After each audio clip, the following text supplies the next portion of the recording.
my name's Zoe, and whether you're here for drama, tea, conspiracies, or just to spend a little bit of time with me, I really, really, really appreciate it. It's just kind of going to be like a time with me video today, guys. I have a few things that I want to talk about that are really important.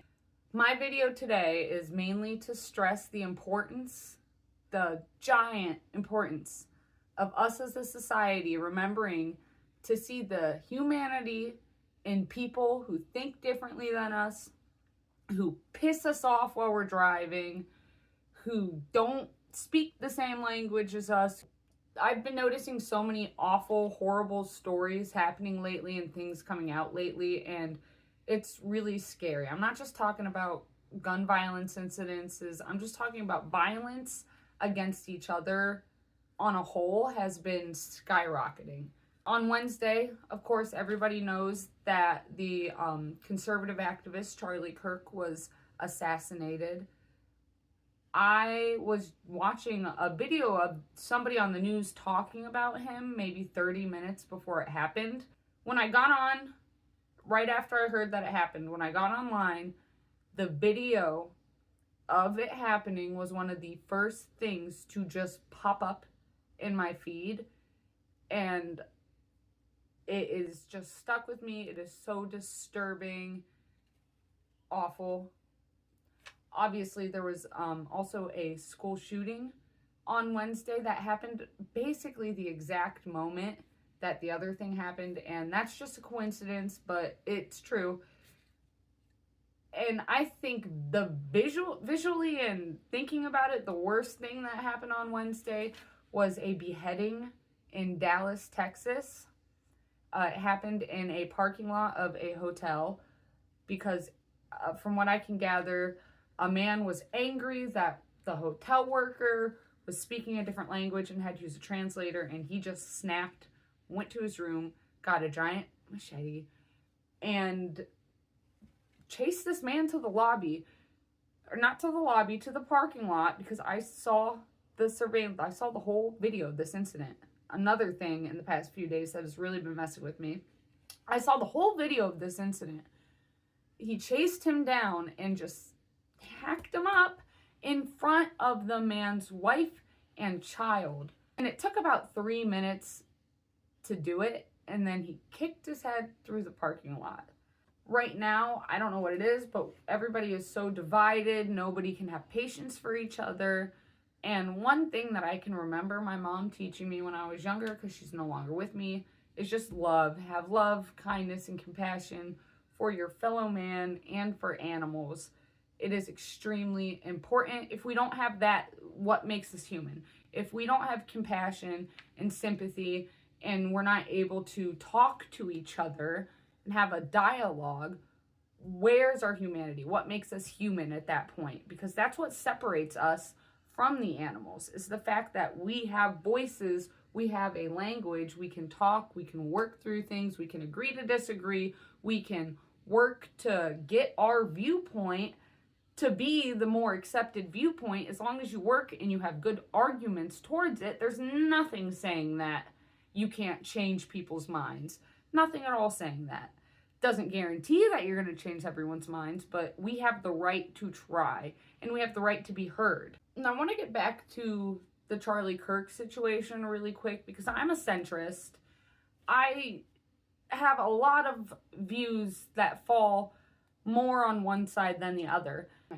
Subconsciously, no matter what happens when you pinhole yourself into one of these parties, you're always going to vote for the ideas coming from that party, and you're less likely to look things up on your own, to gather information from both sources. You know, I watch people from the Daily Wire, I watch people from the Young Turks, I watch Piers Morgan, I watch videos from CNN, I watch videos from Fox.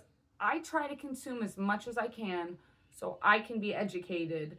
That's your biggest weapon right now, is to just educate yourselves. One thing that really scares me about this situation is the amount of hatred I have seen come out of some people from the far left about this situation, whether it be celebrating or justifying the cold-blooded public murder of somebody who was non-violent. nonviolent. If they didn't do something that they would get the death penalty for in a trial, I don't think there's ever a reason, unless they are actively, physically attacking you, to take that into your own hands and do that to somebody. And all the rhetoric coming out that I've seen on my personal TikTok between somebody saying that, oh, you can read that, it's kind of gross. People making 3D prints, apparently, and then saying awful things about a mother and child. And then you have this video, I'm just going to show you really fast, that just popped up on my thing. So I got this text message today because I put R.I.P. Charlie Kirk in my Instagram notes.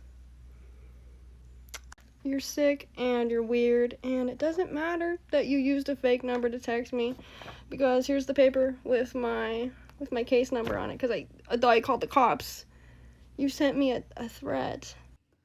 I mean, that's kind of scary to think that you can have people in your lives that just because you say one little thing, it gets taken to that level.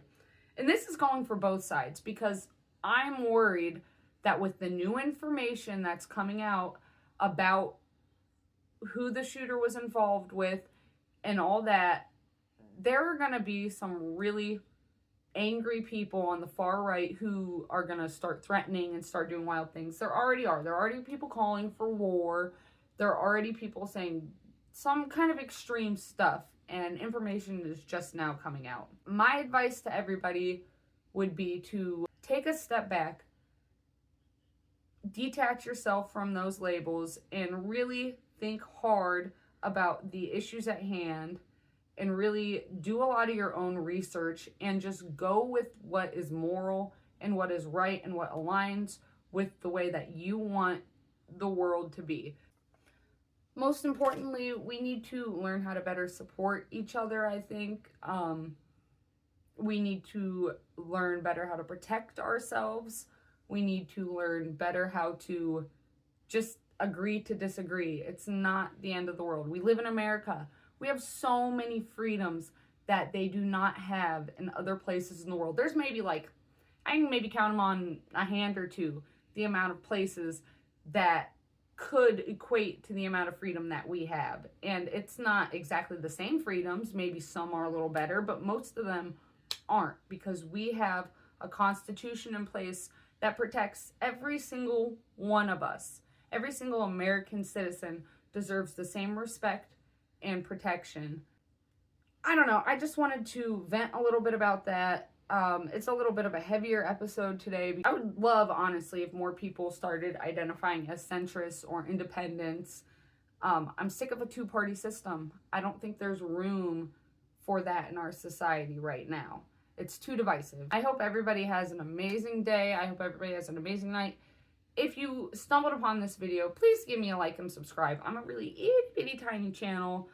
I'm a stay-at-home mom, so I'm going to try to start making videos a lot more often about just different topics to kind of give my middle ground point of view. But thank you so much for sticking to this point. I'm sorry if I came off as frazzled during any part of this video. I'm just really passionate about spreading love, and I hate hate. Thanks. Building a family is the coolest thing ever, and my prayer for all of you is that you one day can do that. That's so cute. It's honestly the most joyful thing, and I've had some pretty amazing experiences. I've been very, very blessed, very lucky, you could say, but very blessed is the word I would use. And the greatest joy I've ever had is coming home to my little daughter running up to my leg. There's nothing that even comes close to it. Not flying on Air Force One, not meeting with presidents. That pales in comparison to your little girl coming up and squeezing your leg. Oh.